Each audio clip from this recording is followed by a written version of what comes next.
And the media feeds this relentlessly by saying how cool it is to not study, to fight, to sing, to dance, have sex. I guess they have something there. Anyway, and the losers study. The message of TV and media is that it's dumb to be smart.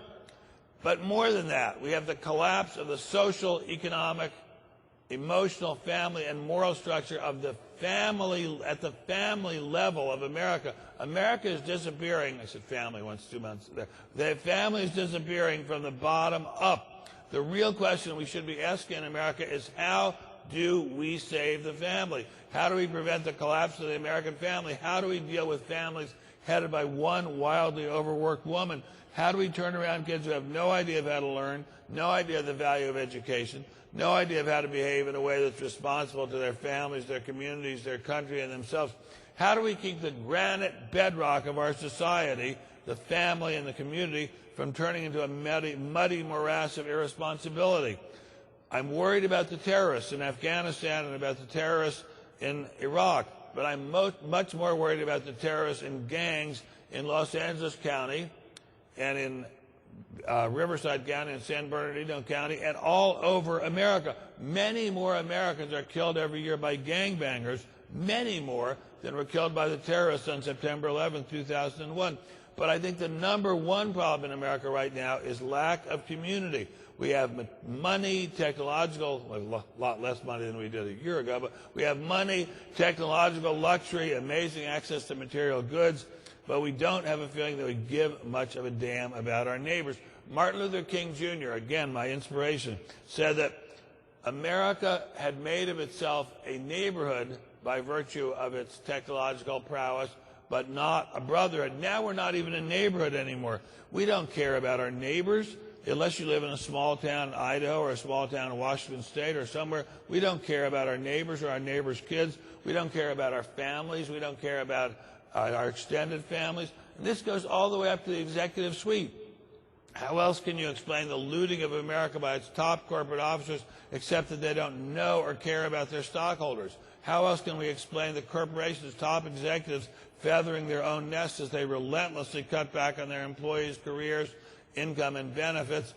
How do you explain that except as lack of community and caring about each other? How do we explain this endless looting by Wall Street except that they see their fellow Americans and people all over the world, not just their fellow Americans, as looting opportunities? I'm going to depart from my speech now and call your attention to a movie, a great, great movie that came out in the late 40s called The Third Man. Starred Orson Welles and Joseph Cotten. And Orson Welles played a criminal in post-war Vienna who had made a fortune by selling adulterated penicillin to children's hospitals and other hospitals in Vienna. And because it was adulterated, he made a great deal of money on it.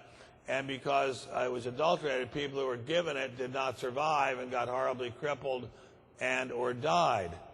And at one point, Joseph Cotten, who's the good guy, goes up in a big, big, big Ferris wheel and at the top of it with Orson Welles, who's again the bad guy.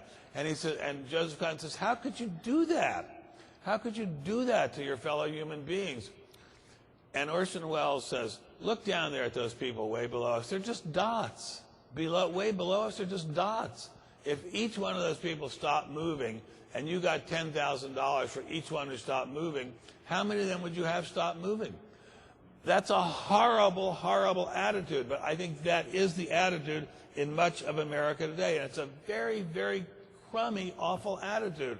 And it is, if you think not of the sanctimonious pieties that are said by the people who run Wall Street when they're brought before Congress, but think of what they really do, what revealed preference tells us, namely what they really do, that unfortunately is a lot of what they do.